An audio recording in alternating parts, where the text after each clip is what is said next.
Hello, everyone, and welcome to the ninth episode of this series where we are discussing all the IPL franchises, their retention strategy, their potential targets in the upcoming auction. And in this series today, we are going to discuss Mumbai Indians. And it's a very special day because a very big news came just now that Hardik Pandya is going to lead Mumbai Indians, not Rohit Sharma. So we'll start with this. So before that, first of all, let's welcome our guest, Krishna Gopal, and he's going to be our neutral fan and expert guest in this series. So, Krishna, welcome to this show. And what are your thoughts on this news that Hardik Pandya is going to lead Mumbai and not Rohit Sharma? Thank you, Deep, for inviting me to the show and looking forward. Yeah, obviously, I think it's not a good move. I will say, pretty much weird. I will say, because Rohit Sharma was still good to be as a captain.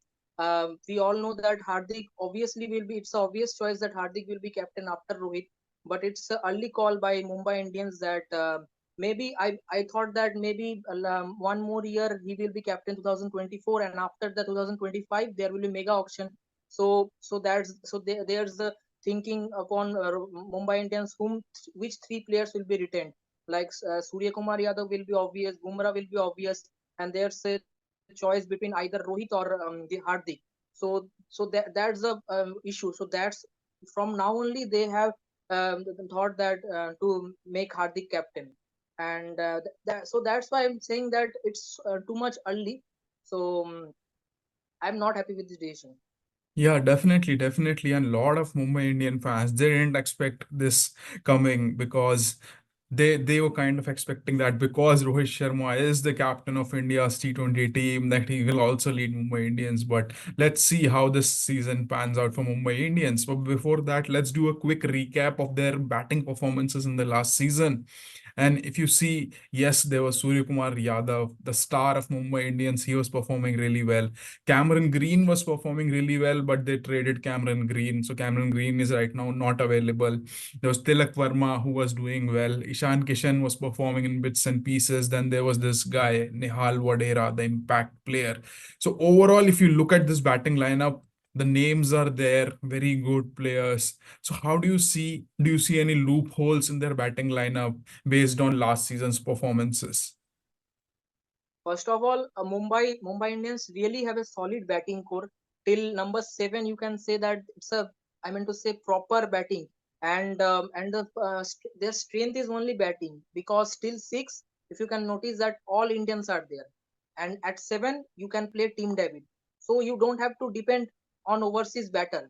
Only there is a Team David who can finish, and that's a plus point. Mumbai Indians have a really solid batting core. What they need is that loophole, I will say, is a bowling, because obviously we all know that Jasprit Bumrah is a world class bowler, and with Bumrah you have to support. You have to pick one bowler in the auction. So I will say that there's some loophole in the bowling, and also you have to buy some spinner, because Piyush Chawla is also aging. So you need to buy some spinner who will be groomed along with Piyush Chawla, and also you need to buy some overseas bowler also. So that's why I'm saying that Mumbai Indians are all sorted in their batting department. All they have to do is their bowling. Yes, definitely. And do you see that it's going to be the Cameron Green's absence will impact Mumbai Indians because he was doing really well. He was finishing a lot of games along with Tim David. But do you think that Hardik Pandya and Tim David will give same kind of finishes as compared to Cameron Green and Tim David that were doing in the last season? Yeah, first of all, coming Hardik coming back to the Mumbai Indians will really solidify their middle order, and also yeah, this will hurt them a little bit, because they Mumbai Indians has bought Cameron Green because they looked at him as a 7 to 8 years investment, but they traded him. So I think that also Hardik coming back is a good sign for Indian cricket, because and World Cup is also T20 World Cup is also near, and Hardik Pandya for Team India batted at the as a finisher role.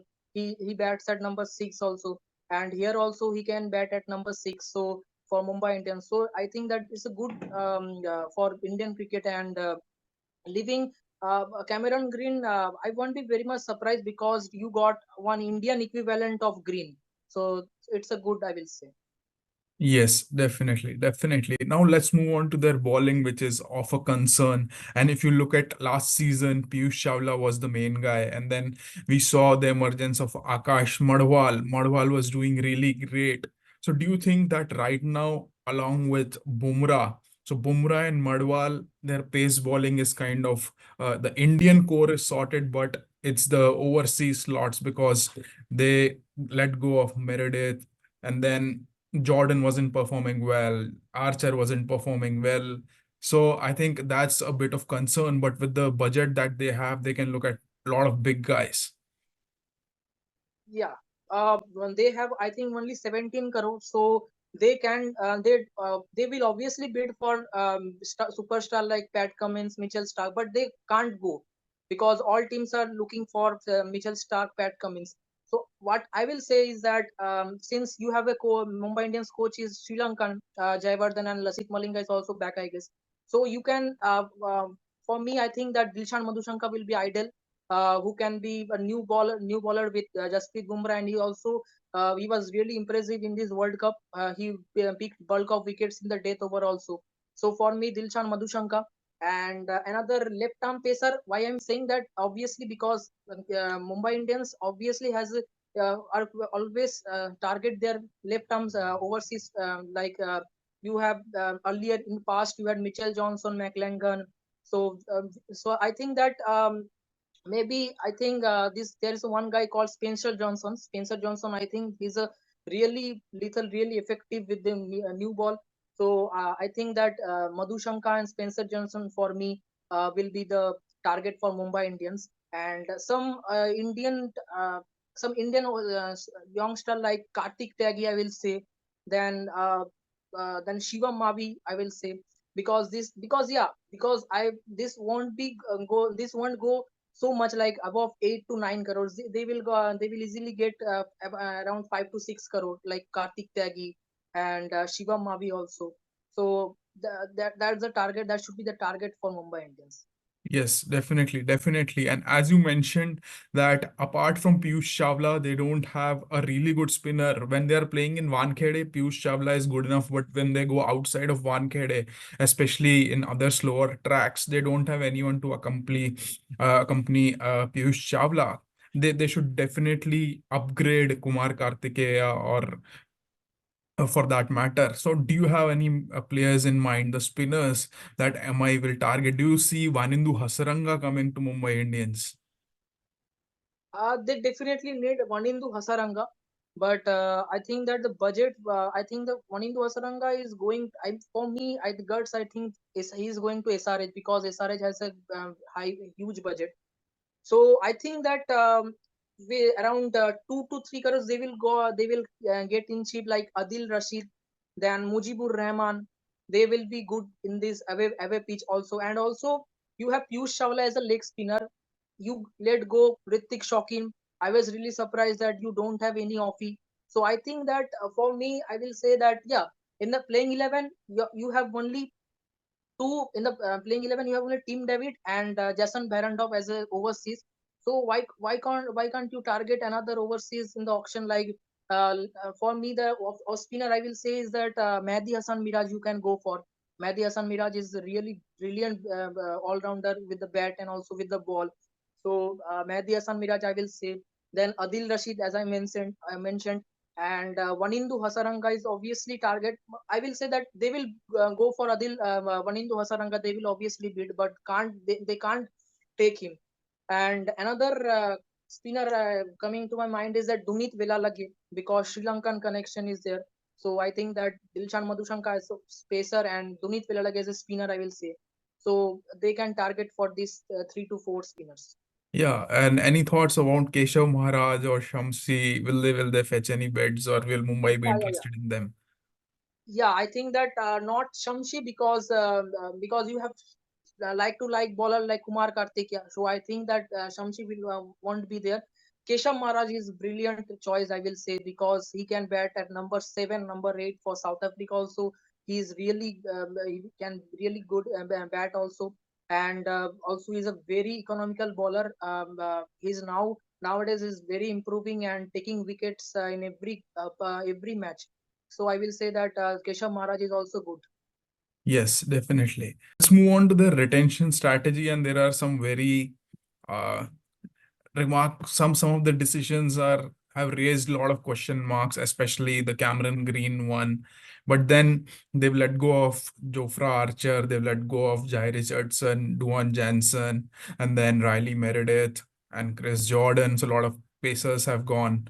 But do you think that they could have retained Tristan Stubbs, because Tristan Stubbs was kind of a great prospect, and given the kind of batting lineup they have, they can easily fit in Tristan Stubbs on their given day as a backup of Tim David if something happens to him. Yeah, Tristan Stubbs is a really like a 3D player. I will say that he can keep also, he can ball also. Tristan Stubbs is a really very important asset for South African team.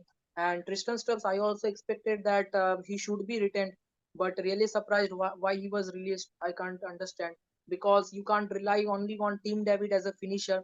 Tristan Stubbs is also a good finisher, I will say, because in SA20 also he shown some really good spark, some spark like he was finishing the game. So Tristan Stubbs will be there, I thought. But let's see. I think that maybe they can again target for Tristan Stubbs. Maybe they release this player to overcome with the budget, I will say. Maybe they can target Tristan Stubbs. Who knows? Yes, yes. And then there was one surprise, that is Romario Shepherd. This trade, nobody expected that when they got Hardik Pandya, they will also try to get Romario Shepherd. So do you think that Romario Shepherd is a sure shot guy who will feature in the 11, or he will be the impact player guy that Berendorf will bowl first overs and then Romario will come back if they are chasing? So that's the kind of thing that they are looking for with Romario. How do you see Mumbai Indians utilizing Romario Shepherd? They didn't know that the Hardik Pandya trade will be successful for or not. So that's why, as and they as a backup, they picked Romario Shepherd. And obviously, there's some Caribbean flavor. Like earlier, there used to be Kyron Pollard. So that's the connection of West Indies. So that's why they picked Romario Shepherd. Yeah, he's a good hitter. He's a good hitter. But for Sunrisers Hyderabad also, he was there, but he leaks a lot of runs in the one-gade pitches. He will go for a lot of runs, I will say. So I think that not all 14 games he will feature. Definitely, he will feature. I think some 3 to 4 matches. But Romario Shepherd, I think that it's a good one. You can, as a backup, I will say, not as a backup, as a replacement of Cameron Green. Also, you can say that, because Romario Shepherd for this for West Indies team, he is bowling regularly 4 overs also, and he's also good in the death overs also. So and explosive hitter, and so that's I saying that he will go he will do good, but he will not feature definitely all 14 matches. Yes, yes. And they've retained Dewald Brevis, but it's very difficult for Dewald Brevis to feature in MI's 11 where they have all top six Indian batters. So do you think that it's kind of very sad to see a talent like Dewald Brevis sitting on a bench? He could have been in the playing 11 for some of the franchisees like Sunrisers or KKR for that matter. Maybe I think that Deval Brevis will feature. I think because last season also he batted at number 3. So maybe you can swap the position like Team David with Deval Brevis. They can do is Rohit Sharma, Ishan Kishan opening at 3. You can bring Deval Brevis at 4. Sky at 5. Tilak Verma at 6. You can bring Team David, and in that cases you can't play. Sorry, at 6 I forgot Hardik Pandya. Sorry, so at 7, you can bring Tim David, or you can bring Nehal Vadera, anyone. So I think that Deval Brevis will feature at number 3 for some matches, I will say. Okay, let's talk about their Indian retentions. And yes, there are some big names there. But is there any name that you were surprised that they've released? Yeah, I will say there's a one guy. I will say that Ramandeep Singh deserves some chance because he was really good, did really good in the last season also with the bat, with the ball also. He was really a surprise package for every teams. I will say he got wickets, and so I think that should they get Ramandeep Singh back in the auction. So try for Ramandeep Singh. Yes, definitely, definitely. So let's move on to their playing 11, which was there in the last season, and the tentative playing 11 this season, which will give us a kind of comparison and an idea what they were doing last season and what they can do and what players will boost this lineup. So last season they had Rohit Sharma, Ishan Kishan, Tilak Verma, Surya Kumar Yadav, Cameron Green, Nihal Wadera, Tim David. This was their top seven. And then on their given day, they were bringing in Vishnu Vinod as an impact sub if they needed extra batter. And then in the bowling department, there were a lot of changes in the overseas bowler. They tried Riley Meredith, didn't work. Chris Jordan didn't work. Archer didn't work. Similarly, the spinner Ritik Shaukin and Kumar Kartikeya, this position was also very horrible for them. When Jason Bandorf was the only guy along with Akash Madwal who were doing some kind of producing some kind of impact for them. But this season, if you look at, they have this flexibility to play at least three overseas bowlers, just like Gujarat Titans. So do you think that, but they just have 17 crores, which means they can only go for one big name? So if that's the case, who is that one big guy? So do you think that they will go for one big guy or they will split the budget and buy two smart buys? Yeah, I think that what they really now need is that some wrist spinner. I will say the wrist spin bowler, and another is that I will say that what they need is a backup of Indian pace bowler like Jasprit Bumrah, because we all know that Jasprit Bumrah last season he didn't play all the matches. He was really, I think that he has a fitness and an injury concern. So I will say so backup of Indian pace bowler and backup of Indian all rounder. I will say that Hardik Pandya, you need to buy some one backup of Hardik Pandya because we all know the history of Hardik Pandya, injury concerns also, fitness issue. So I will say that this will be the target. You get some 2 to 3 players what your requirement in the very cheap prices, and you can go for one big player because that will all sort your balance of the team. So that's the I think that one big guy I'm expecting. Um, Maybe they will go for Gerald Coetzee, I will say. Gerald Coetzee because he's really impressive in this World Cup. Gerald Coetzee and maybe Wanindu Hasaranga as mentioned. So these two guy I am saying because Pat Cummins is also good one, a good choice. But Pat Cummins, I will say that he will go for a lot of runs in Wankhede. So they don't do this. They won't do this blunder by taking Pat Cummins. Yes, yes. And do you see like guys like Aljaris Joseph or Lockie Ferguson or these kind of guys who are not there in the initial sets, but they come later on? So MI will wait in the initial sets and then bid for these smart guys in the later sets. Yeah, Aljari Joseph, MI player who in the debutant also he got 6 wickets against Sunrisers. So I will say that he's a very good choice, Aljari Joseph. And Lockie Ferguson, I won't say that team will risk, any team will risk by picking this Lockie Ferguson because he's also injury prone guy. He's not sure that whether he will feature in all 14 matches. So I will say that Aljari Joseph is a good choice. And if you need one replacement of Cameron Green because you let Cameron Green go, na. So I think that one player I will say is Aaron Hardy because Aaron Hardy is a brilliant all-rounder. Also in this recent India versus Australia series, also he uh, did good with both bat and ball. So I will say that Aaron Hardy you can target also in this auction. And Aljari Joseph is also good choice. I think that Aljari Joseph may come to Mumbai Indians. Yes, yes. And do you think that they will go for some wicket keeping options because they will keep one overseas wicket keeping guy because they have let go of Tristan Stubbs. So that's one spot that is open for them. Yeah, you got Ishan Kishan at 15 crore. So Ishan Kishan this season I think was not at all good. And let's see if 2024 will be if he doesn't do good, then obviously Ishan Kishan will be released, and with that 15 crore they will get with the cash also. So I think that Vishnu Vinod is a backup wicket keeper of Ishan Kishan also, and they may target another Indian wicket keeper. I will say that Urvil Patel. I guess Urvil Patel is a opener, is an aggressive opener also, with a strike rate of 155 also. In Vijay Hazare Trophy also he got 100 against Arunachal Pradesh after the day when Gujarat Titans released him. So Urvil Patel. Second one is I will say KS Bharat. KS Bharat is there as a wicket keeper, and another. This two wicket keeper I guess they may target. Okay, okay.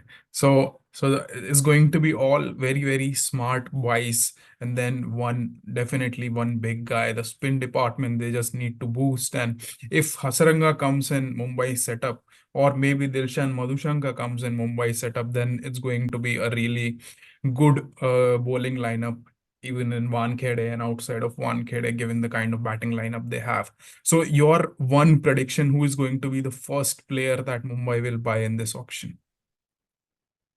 Ah, first player, first. I will say mm, maybe Dilshan Madhushanka. Okay, okay, okay. Let's see, let's see. Even Gautam Gambhir will be very eager to raise the bid for Dilshan Madhushanka. It's going to be a very tough Yeah, battle. Dilshan Madhushanka. Dilshan, I have a gut feeling that Dilshan Madhushanka and Spencer Johnson, these two guys, will go either to Mumbai Indians or Kolkata Knight Riders. Yes, yes, yes, yes. So Spencer Johnson is definitely like he's there with one of their Knight Los Riders. Angeles, Yes, yes. Los Angeles Knight Riders. Yeah. Yeah. So he's there in their setup. So he can definitely be one of those guys that KKR will be targeting. So it's really good to talk to you and discuss a lot of players. I think we have discussed a lot of aspects of Mumbai Indians auction strategy. And once the auction is done, we'll do a review episode that how many did we get correct and how their team looks right now, what will be their possible combination. So if you like this episode, like drop your thoughts in the comments that which players MI will go for given the kind of budget constraint that they have and the kind of roles that they are looking for. Is it going to be Mujib? Is it going to be Hasaranga? Drop your thoughts in the comments.